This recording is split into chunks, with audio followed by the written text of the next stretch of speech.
Hello everyone, welcome to your on YouTube channel Surjit SPS. तो guys, आज के इस वीडियो में हम बात करेंगे top important 30 MCQs of social studies. और आपको पता ही है कि हमने 1000 एमसीक्यूज़ की एक सीरीज़ स्टार्ट की हुई है। 2 या 3 वीडियोस में ये जो सीरीज़ है हमारी वो रैप अप हो जाएगी और उसके बाद हम जो है वो आपके लिए एक न्यू सीरीज़ जो है वो लेके आएंगे, जो कि काफ़ी इंटरेस्टिंग, काफ़ी एक्साइटिंग और काफ़ी इम्पॉर्टेंट और फ्रूटफुल रहेगी। आपके जितने भी एग्ज़ाम्स होते हैं, स्पेशली टीचिंग से संबंधित जितने भी आपके एग्ज़ाम्स रहते हैं, चाहे वो एलिजिबिलिटी से संबंधित आपके एग्ज़ाम्स हों या फिर कमीशन लेवल के आपके एग्ज़ाम्स हों, वो सभी में वो जो हम सीरीज़ स्टार्ट करेंगे वो हेल्पफुल रहेगी। ठीक है। और इसके साथ साथ मैं आपको ये भी बता दूंगा इसकी हमने जो है वो अपना एक व्हाट्सएप ग्रुप भी बनाया हुआ है, तो आप उसको भी ज़रूर ज्वाइन कर लें। उसका लिंक मैं आपको डिस्क्रिप्शन में दे दूँगा, क्योंकि वहाँ पे कुछ इम्पॉर्टेंट आपको जैसे कंटेंट मटेरियल क्विक टाइम में चाहिए रहता होगा, तो आप मैसेज कर सकते हैं और फिर वहाँ से आपको जो इम्पॉर्टेंट कंटेंट मटेरियल जो कि आप चाहते हैं टीजीटी एग्ज़ाम्स के लिए, जेबीटी एग्ज़ाम्स के लिए या फिर एलटी एग्ज़ाम्स के लिए, आपको हम प्रोवाइड करने की पूरी कोशिश करेंगे। ठीक है। और अगर आप चैनल पर नए हैं और फर्स्ट टाइम अगर आप चैनल पर विजिट कर रहे हो तो चैनल को जरूर सब्सक्राइब कर लें। ठीक है। बेल आइकन को प्रेस करना बिल्कुल नहीं भूलना है और वीडियो को एंड तक देखिए गाइस, क्योंकि आपके लिए हम भी एक तरह से एफर्ट करते हैं, तो आपको भी हमें एक तरह से जो है वो हेल्प करना चाहिए। मैं हेल्प ही कहूँगा। ठीक है। और मैं समझता हूँ कि ज़िंदगी जीने का या फिर एक तरह से लाइफ को बेटरमेंट में लाने के लिए मैं समझता हूँ कि दोनों का या दोनों पार्टीज़ का जो एक कोऑर्डिनेशन है वो हमेशा ज़रूरी रहता है। ठीक है। क्योंकि एक दूसरे की हेल्प के बिना हम जो है वो सक्सेस नहीं हो पाते हैं। तो म्यूचुअल हेल्प जो है वो काफ़ी मस्ट है हमारे लाइफ में। ठीक है। तो आप ज़रूर, आई नो कि आप लोग पूरा वीडियोस देखते हैं, बट फास्ट फॉरवर्ड भी कई बार आप लोग कर लेते हैं और साथ ही साथ कई बार आप स्किप भी कर देते हैं। तो इस चीज़ का ध्यान में रखना आपने। ठीक है। तो चलिए स्टार्ट करते हैं। पहला क्वेश्चन है, ब्राह्मण ग्रंथों में सर्वाधिक प्राचीन कौन सा है? ऑप्शन ए है ऐत्रेय ब्राह्मण, ऑप्शन बी है शतपथ ब्राह्मण, ऑप्शन सी है गोवध ब्राह्मण, डी है पंचविश ब्राह्मण। ठीक है। तो इसका जो राइट आंसर बनेगा वो बनेगा आपका ऑप्शन बी शतपथ ब्राह्मण। ठीक है। ये जो है वो सबसे प्राचीन हमारा ब्राह्मण ग्रंथ है। ठीक है। इनके रचयिता बहुत सारे डिटेल में यहाँ से क्वेश्चन बन सकते हैं, लेकिन हम सिर्फ यहाँ पे टेट एग्जामिनेशन के पर्सपेक्टिव से, जहाँ पे कि स्ट्रेट क्वेश्चन आपसे पूछे जाते हैं, उस हिसाब से ही प्रेपरेशन करेंगे। जैसे ही हम जो है वो टीजीटी या फिर आपके कमीशन एग्ज़ाम में आएंगे तो हम थोड़ा इसको डिटेल्ड मैनर में जो है वो डिस्कस करेंगे। ठीक है। तो अभी फ़िलहाल हाँ, मैं आपको एक्सप्लेनेशन जो है वो बीच बीच में देता रहूँगा। जो इंपॉर्टेंट आपके क्वेश्चंस हैं उनकी एक्सप्लेनेशन जो है आपको मिल जाएगी। हाँ जी, अगला क्वेश्चन है, बौद्ध धर्म एवं जैन धर्म दोनों के उपदेश किसके शासनकाल में दिए गए थे? ये इंपॉर्टेंट क्वेश्चन है, वेरी वेरी इंपॉर्टेंट। मैं ये नहीं कहूँगा कि इंपॉर्टेंट है या नहीं, लेकिन हाँ, यहाँ पे हमारा ये रहता है कि जो प्रीवियस एग्जाम्स टेट में जो आए हुए आपके एसएसटी के क्वेश्चंस हैं और जो एक्सपेक्टेड हैं कि यहाँ से क्वेश्चन जो है वो बन सकते हैं, वो हमने दोनों को जो है इन्वॉल्व किया है अपने इस वीडियो लेक्चर में। ठीक है। तो ऑप्शन देख लेते हैं। ऑप्शन ए है बिंबिसार, बी है अशोक, सी है बिंदुसार, डी है अकबर। ठीक है। तो इसका जो राइट आंसर बनेगा वो बनेगा आपका ऑप्शन ए बिंबिसार। ठीक है। ऑप्शन ए जो बिंबिसार है ये राइट आंसर बनेगा। ये मगध साम्राज्य के शासक थे, इतना भी आपने याद रखना है। अशोक का आपको पता है मौर्य डायनास्टी के ये शासक थे, अकबर मुगल डायनास्टी के शासक थे। ठीक है। इस तरह से आप जो है इसको याद रख सकते हैं। अगला क्वेश्चन है, मेगास्थनीज की पुस्तक का क्या नाम है? ऑप्शन ए है अर्थशास्त्र, बी है ऋग्वेद, सी है पुराण, डी है इंडिका। ठीक है। तो ये क्वेश्चन जो है कई बार रिपीटेड क्वेश्चन है ये टेट का, और ये मैक्सिमम टाइम जो है पूछा गया है। तो ऑप्शन डी इंडिका। अब इंडिका में जो मेगास्थनीज हैं इन्होंने जो है वो मौर्य साम्राज्य के बारे में बताया हुआ है। ठीक है। मौर्य साम्राज्य के जो शासक थे उनके बारे में बताया हुआ है, उनका महल कैसा था, उनको खाना किस तरह से परोसा जाता था। पहले उनके जो कुक थे वो टेस्ट करते थे, फिर जाके जो था उनको खाना वो सर्व किया जाता था। फिर राजा जो थे वो 1 या 2 दिन के बाद एक ही रूम में स्टे नहीं करते थे। तो इस तरह की सारी चीज़ें इन्होंने इंडिका नामक पुस्तक में जो है वो डिटेल में डिस्कस किया हुआ है। अगला क्वेश्चन है, प्राचीन काल में कलिंग का महान शासक कौन था? ऑप्शन ए है अजातशत्रु, बी है बिंदुसार, सी है खारवेल, डी है म्यूरांग। तो इसका जो राइट आंसर बनेगा गाइस वो बनेगा ऑप्शन सी खारवेल। ठीक है। Kharavela will be the right answer. Next है, किस गुप्तकालीन शासक को कविराज कहा गया है? ऑप्शन ए है श्रीगुप्त, बी है चंद्रगुप्त सेकेंड, सी है समुद्रगुप्त, डी है स्कंदगुप्त। तो इसका जो राइट आंसर बनेगा वो बनेगा हमारा ऑप्शन सी, समुद्रगुप्त। ठीक है, ऑप्शन सी, समुद्रगुप्त। ये काफ़ी इम्पॉर्टेंट है। ठीक है, ये गुप्तकालीन शासकों में ये इनका काफ़ी वर्चस्व था, काफ़ी पावरफुल थे ये। अगर हम बात करें भारत का नेपोलियन, ठीक है, तो इस नाम से भी इनको जो है वो एक तरह से संवारा जाता है। तो काफ़ी ये आपके जो थे वो काफ़ी इम्पॉर्टेंट किंग बन जाते हैं गुप्त शासन के। नेक्स्ट है, कुंभ मेला का आरंभ करने का श्रेय किसे दिया जाता है? ऑप्शन ए है अशोक, बी है चंद्रगुप्त, सी है हर्षवर्धन, डी है फाहियान। ठीक है, तो इसका जो राइट आंसर बनेगा, ठीक है, वो बनेगा हमारा option C, Harshvardhan will be the right answer. ठीक है, कुंभ मेला जो स्टार्ट किया था तो वो किसने किया था? वो स्टार्ट किया था आपका हर्षवर्धन ने। ठीक है, फाहियान ये सबसे पहले आए थे हमारे यहाँ। ठीक है, और चंद्रगुप्त द्वितीय ये भी काफ़ी इंपॉर्टेंट एक तरह से राजा रहे हैं मौर्य वंश के। ठीक है, अशोक भी। नेक्स्ट है, गुर्जर प्रतिहार के उज्जैनी शाखा का संस्थापक कौन था? ऑप्शन ए है हरिश्चंद्र, बी है नागभट्ट फर्स्ट, सी है मिहिर भोज, डी है नागभट्ट सेकेंड। ठीक है, तो इसका जो राइट आंसर बनेगा पहले वो देख लेते हैं। इसका जो हमारा राइट आंसर बनेगा वो बनेगा ऑप्शन बी, नागभट्ट फर्स्ट। ये दोनों, नागभट्ट फर्स्ट, नागभट्ट सेकेंड, और इवन दो ये तीनों, ठीक है, ये सभी गुर्जर प्रतिहार के शासक थे। मिहिर भोज की बात करें तो ये प्रतिहार वंश के थे और ये काफ़ी शक्तिशाली शासक थे। नेक्स्ट है, इब्न बतूता किसके शासनकाल में भारत में आया था? ऑप्शन ए है हुमायूं, बी है अकबर, सी है मोहम्मद बिन तुगलक, डी है हर्ष। तो इसका जो राइट आंसर हमारा बनेगा वो बनेगा ऑप्शन सी, मोहम्मद बिन तुगलक। ठीक है, इनके शासनकाल में ये जो थे वो आए थे भारत में। ठीक है, और मोहम्मद बिन तुगलक की बात करें तो ये दिल्ली सल्तनत से जो संबंध रखते थे। ठीक है, काफ़ी इंटेलेक्चुअल थे, लेकिन इनकी पॉलिसीज़ के कारण इनको जो था वो मूर्ख भी कहा जाता था, पढ़ा लिखा मूर्ख भी कहा जाता था। अगला क्वेश्चन है, गीत गोविंद के रचयिता है? ऑप्शन ए है बाणभट्ट, बी है जयदेव, सी है सूरदास, डी है Chaitanya. One of the most important and repeated question of TET exam ये रहता है। ठीक है, कई बार ये जो एग्ज़ाम हमारा टेट है इसमें ये जो क्वेश्चन है वो मैक्सिमम टाइम जो है आप यहाँ से देखेंगे कि ये रिपीट होता है। ऑप्शन बी इसका जो है राइट आंसर बनेगा, जयदेव। हाँ जी, अगला क्वेश्चन है, हुमायूं नामा किसने लिखा था? ऑप्शन ए है गुलबदन बेगम। ठीक है, यही हमारा जो है वो राइट आंसर बनता है, गुलबदन बेगम। ठीक है, अब हुमायूं की बात करें तो हुमायूं का जो लाइफ था उसमें काफ़ी ज़्यादा स्ट्रगल था, काफ़ी वॉर्स इन्होंने लड़े थे, लेकिन इन्होंने जो मैक्सिमम वॉर्स थे उसमें इनको लॉस ही हुआ था। ठीक है, और एक तरह से काफ़ी भटकते हुए, मतलब एक जगह ये काफ़ी कांस्टेंट नहीं रह पाए। ठीक है, चौसा का युद्ध हो या फिर बिलग्राम का युद्ध हो, ठीक है, तो इनको हार मिली और फिर जाके एंड में ये जो है वो अपना दोबारा से मुग़ल डायनास्टी को वो सस्टेन करने में कामयाब रहते हैं, लेकिन सीढ़ियों से उतरते टाइम इनका जो पैर है वो फिसल जाता है और इनकी मृत्यु हो जाती है। ठीक है, तो यहाँ पे इसका जो आंसर बनेगा, हुमायूंनामा किसने लिखा था? ऑप्शन ए, गुलबदन बेगम ने जो था वो हुमायूंनामा लिखा था। नेक्स्ट है, किस मुग़ल शासक को आलमगीर कहा जाता है? ऑप्शन ए है अकबर, बी है शाहजहां, सी है जहांगीर, डी है औरंगजेब। ठीक है, तो इसका सबसे पहले हम आंसर देख लेते हैं। इस क्वेश्चन का जो आंसर हमारा बनेगा वो बनेगा ऑप्शन डी, औरंगजेब। ठीक है, औरंगजेब बहुत ही इम्पॉर्टेंट है मुग़ल साम्राज्य में। अकबर और औरंगजेब दोनों महत्वपूर्ण है। ठीक है, इनको आपने अच्छे से पढ़ना है।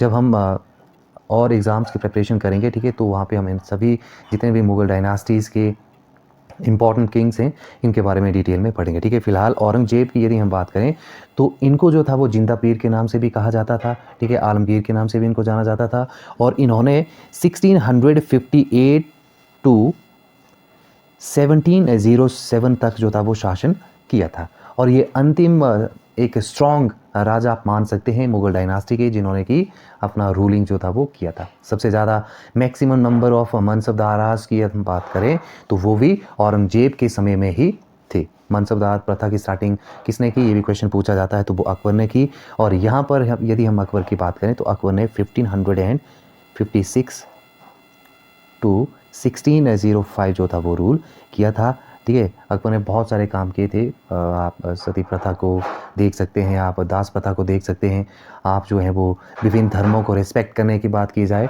तो अकबर ने काफ़ी इंपॉर्टेंट काम जो थे वहाँ पे किए थे। शाहजहाँ की बात करें तो 1627 टू 1657 इन्होंने रूल किया था। जहांगीर ने 1605 टू 1627 तक जो था वो रूल किया था। तो इस तरह से जो इसका आंसर बनेगा वो बनेगा आपका ऑप्शन डी, औरंगजेब। नेक्स्ट हम बात करते हैं अगले क्वेश्चन की। अगला क्वेश्चन है शिवाजी के साम्राज्य की राजधानी कहाँ थी? ऑप्शन ए है पुणे, बी है रायगढ़, सी है कारवार, डी है पुरंदर। तो इनकी जो कैपिटल थी वो थी रायगढ़ में, ठीक है। और शिवाजी का जो एरिया यदि प्रेजेंटली हम बात करें जहाँ इन्होंने रूल किया था तो पुणे वाला एरिया है, ठीक है। और इनके जो मम्मी थे वो जीजाबाई थे, ठीक है।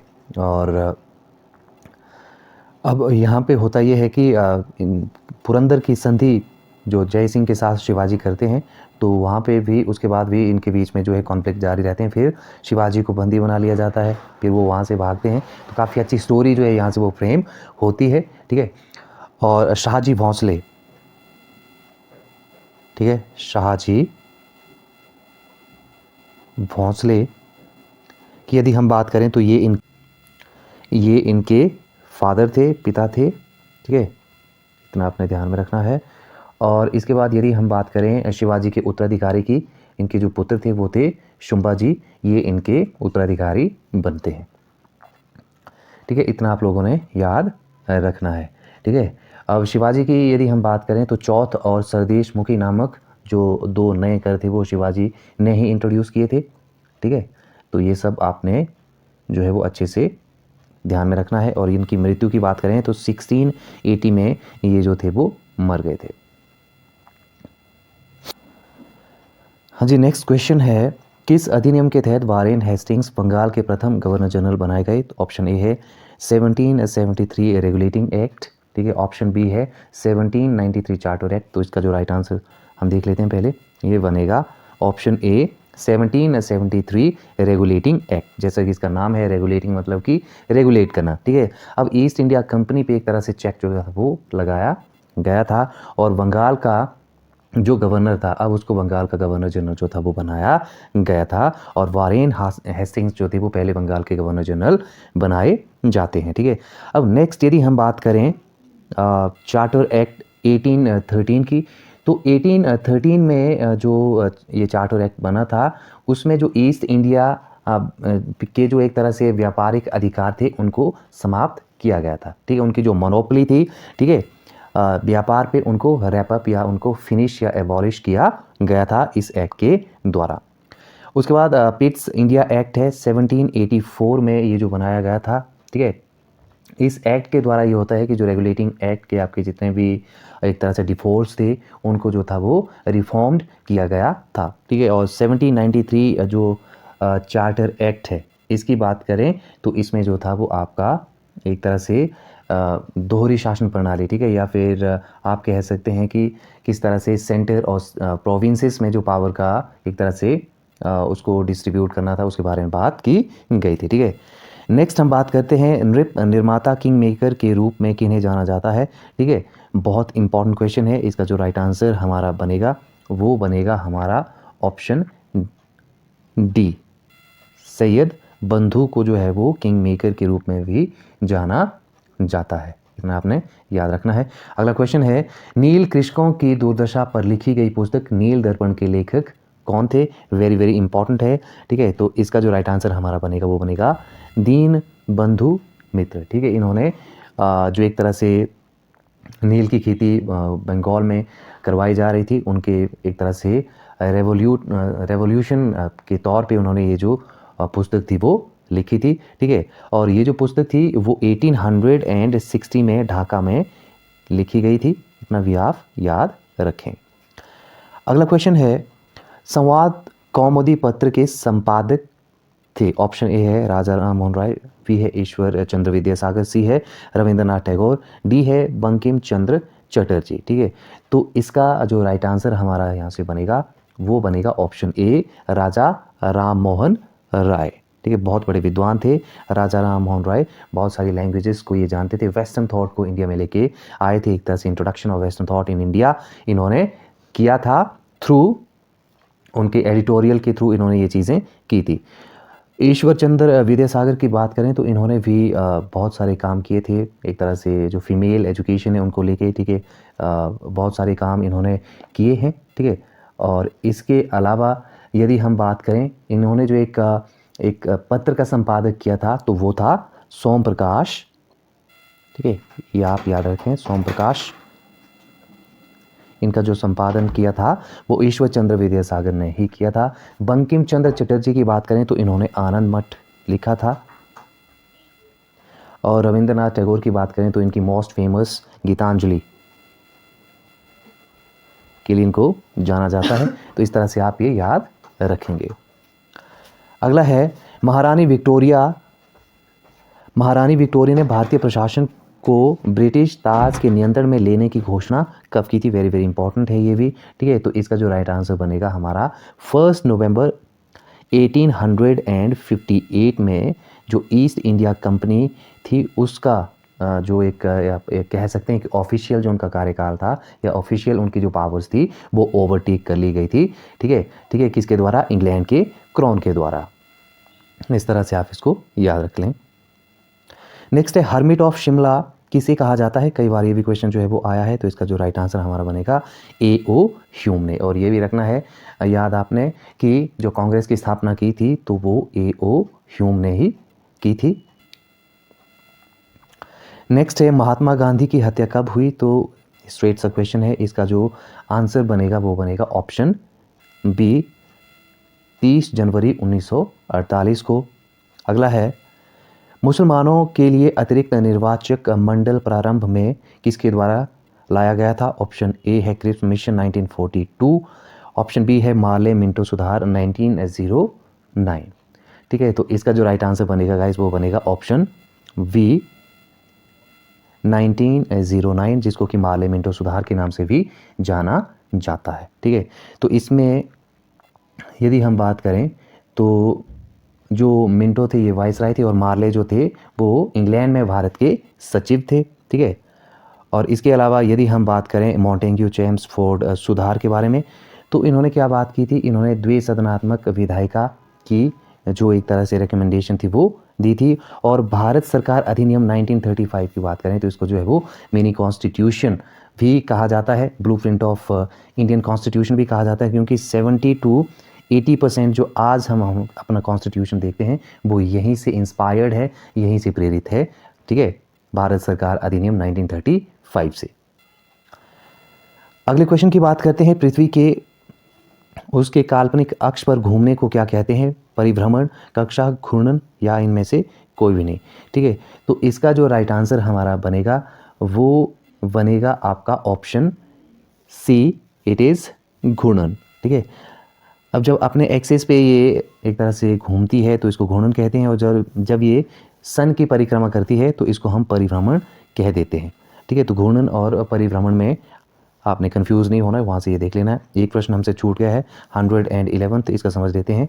सूर्य के रासायनिक मिश्रण में हाइड्रोजन का प्रतिशत कितना है? ठीक है, तो ये स्टैटिक क्वेश्चन है। इसका जो राइट आंसर हमारा बनेगा वो बनेगा आपका ऑप्शन ए 71%। नेक्स्ट है कॉन्टिनेंटल ड्रिफ्ट सिद्धांत के प्रणेता हैं, ठीक है। ये भी काफ़ी टाइम जो है वो टेट में पूछा गया है क्वेश्चन है। तो इसका जो राइट आंसर बनेगा ऑप्शन बी वेगनर। हाँ जी, अगला क्वेश्चन है संघ लोक सेवा आयोग के सदस्य अपना त्यागपत्र किसे सौंपते हैं? ठीक है, ऑप्शन ए है राष्ट्रपति, ऑप्शन बी है प्रधानमंत्री, सी है उपराष्ट्रपति, डी है लोकसभा अध्यक्ष। तो इसका जो राइट आंसर बनेगा वो बनेगा ऑप्शन ए राष्ट्रपति, प्रेसिडेंट को अपना ये जो रेजिग्नेशन है वो सौंपते हैं। नेक्स्ट है नरसिम्हन रिपोर्ट का संबंध किसके पुनर्गठन से है? ठीक है, ये कई बार हमने डिस्कस भी किया हुआ है। Option C will be the right answer, banking संस्थान से। अगला है गैट का तात्पर्य है, ठीक है, तो general agreement trade and traffic tariff, इसका जो है वो फुल फॉर्म रहता है, ठीक है। तो ऑप्शन जो वी है वो यहाँ से करेक्ट ऑप्शन बन जाएगा, general agreement on tariff and trade. Next है भारतीय विदेशी व्यापार संस्थान कहाँ स्थित है? ठीक है, तो इसका जो राइट आंसर बनेगा हमारा वो बनेगा ऑप्शन ए न्यू दिल्ली में। ठीक है। और अगला है, भारत को किस नकदी फसल से निर्यात के द्वारा अधिकतम विदेशी मुद्रा की आय प्राप्त होती है? वेरी वेरी इंपॉर्टेंट है, ठीक है। तो ये बनेगा आपका ऑप्शन सी, टी से, ठीक है। और यदि हम यहाँ से बात करें गोल्डन फाइबर, और जो गोल्डन फाइबर है वो कहा जाता है जूट को, ठीक है। कॉफ़ी की बात करें तो ये केरल में काफ़ी ज़्यादा रहती है, ठीक है। तो गाइस इस तरह से आपने 30+, ठीक है, 30 नहीं 30+ आज हमने जो इम्पॉर्टेंट या टॉप आपके सोशल स्टडीज़ के जितने भी MCQs थे उनको डिस्कस किया। उम्मीद करता हूँ कि आज का आपको वीडियो पसंद आया होगा। अगर पसंद आए तो आपने ज़रूर वीडियो को लाइक शेयर कर देना है। चैनल पर नए हैं तो ज़रूर आपने चैनल को सब्सक्राइब कर लेना है। और गाइस वीडियो को एंड तक पूरा देखिए, ठीक है। Thank you very much, thanks for watching, take care.